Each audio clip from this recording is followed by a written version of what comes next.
தேவர்களும் மூவர்களும்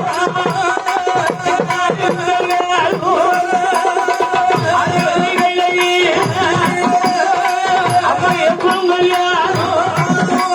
அது கல்யாணமை ஓரத்தி கண்ணால கண்டாலே கண்ணு மயிலாலே மயிலாலே கடவுளோட முன்னாலே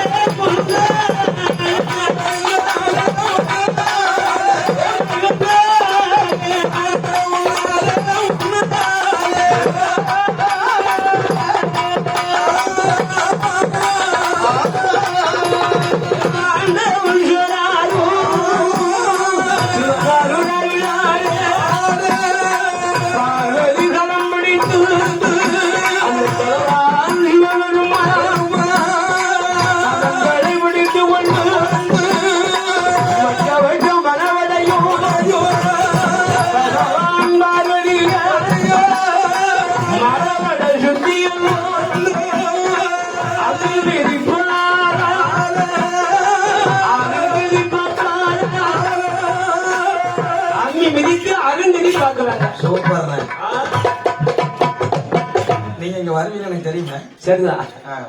அம்மி மிதித்து அருந்ததி பார்த்து அந்த அருந்ததி பார்த்து ஆண்டவன் சிவபெருமானுடைய கையோடு கையாக அம்மை பார்வதி கரம் பிடித்து அப்படி கைலாச மலை பள்ளியறைக்கு போகலாம். என்ன இருக்குன்னா பள்ளியறை. அப்படி போகின்ற போது பிரம்மசக்தி போய் வழிமறிக்க, ஐயா அல்லவா அண்ணா இது நியாயம் தானா? என்ன நீ இது நியாயமா சுவாமி? இவ்வளவு நேரம் நான் கைப்பிடிச்சு கூட்டத்துல டப்புனு கையில பிடிச்சிட்டேன். கடவுளான சிவனாருடி முன்னால்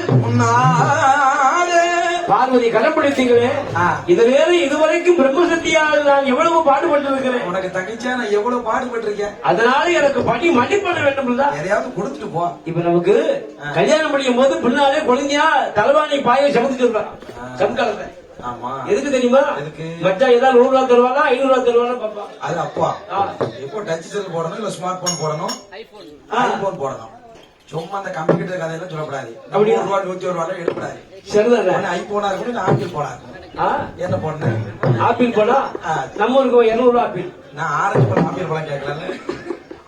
போனு ஐபோனு மடிப்பணம் கேட்கிறார். ஆமா கேட்கலாம். அப்பதான் கண்டார் ஆண்டவரே, அம்மா அம்மா இன்று ஒரு நாள் இரவு பொருள் கொஞ்சம் நாளை காலை உனக்கு மடிப்பணம் தான் என்று சொன்ன போது பிரம்மசக்திக்கு கோபம் தன்னை மிஞ்சி வருது. டென்ஷன் ஆயிட்டு. ஆகா, ஆண்டவன் காரியம் முடிஞ்ச உடனே போயிட்டாரு. காரியம் முடிஞ்ச உடனே கடவுளே நம்மளை கலத்தி விட்டுட்டாரு. கடவுளே கலந்து போது நம்மள ஏமாத்துறோம். நம்ம ஏமாத்துறோம். ஆண்டவனுடைய அருளால் மடிப்பணம் இல்லை என்று சொன்ன போது அந்த பகவான் அழகாக கைலிங்கிரவா பருவதத்தில் என் அம்மையான பிரம்மசக்தி ஆங்காரமாக என்ன பண்ணா தெரியுமா? என்ன பண்ணுகிற அவசியம் நல்ல சாமம் Oh,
கொடியோடு கொடியோடு மாலையோடு போட்டு கொண்டு ஆமா கண்ணெல்லாம் போஞ்சாமல் கனவாயினால் ரத்தங்கள் ஓட ரத்தங்கள் ஓட பிரம்மசக்தி வருகின்ற போது ஆண்டவன் கண்டா அம்மா இனி இங்க இருக்காத இனி ஒரு கைலாசோட கம்பத்தடி வாரத்தில் உட்கார்ந்துக்குவான் அங்கே உட்கார்ந்து அந்த கம்பத்தடியில உட்கார்ந்து அம்மையான வேண்டி பிரம்மசக்தியால் அமர்ந்திருக்க நேரம் என் அம்மையானவள் பார்வதியா